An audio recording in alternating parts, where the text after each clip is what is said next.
सजग असलेलं एकमेव व्यासपीठ भारत न्यूज 44। बातमी तीही बिनधास्त। नवीन पनवेल सिग्नल परिसरात शनिवारी सकाळी 11:30च्या सुमारास भीषण अपघात घडला। पनवेल शहर वाहतूक शाखेच्या हद्दीत भरधाव वेगाने येणाऱ्या डंपरने स्कूल व्हॅन व रिक्षाला जोरदार धडक दिली। या धडकेत स्कूल व्हॅनचे दरवाजे लॉक झाल्याने व्हॅनमधील मुले आत अडकून पडली होती। तसेच रिक्षाचेही मोठ्या प्रमाणात नुकसान झाले आहे। अपघाताची माहिती मिळताच नवीन पनवेल वाहतूक शाखेचे अधिकारी व अंमलदार तातडीने घटनास्थळी दाखल झाले।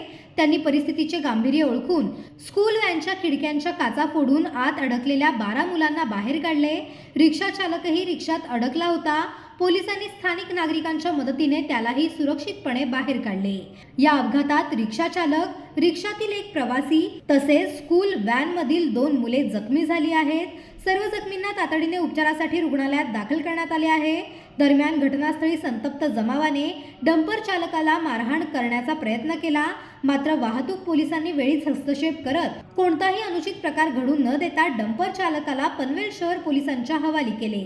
पुढील तपास पनवेल शहर पोलीस करत आहेत। भारत न्यूज 44 साठी भूषण साळुंखे, पनवेल। अशाच नवनवीन अपडेटसाठी बघत रहा भारत न्यूज 44। सत्याचा प्रकाश, बातम्यांचा विश्वास।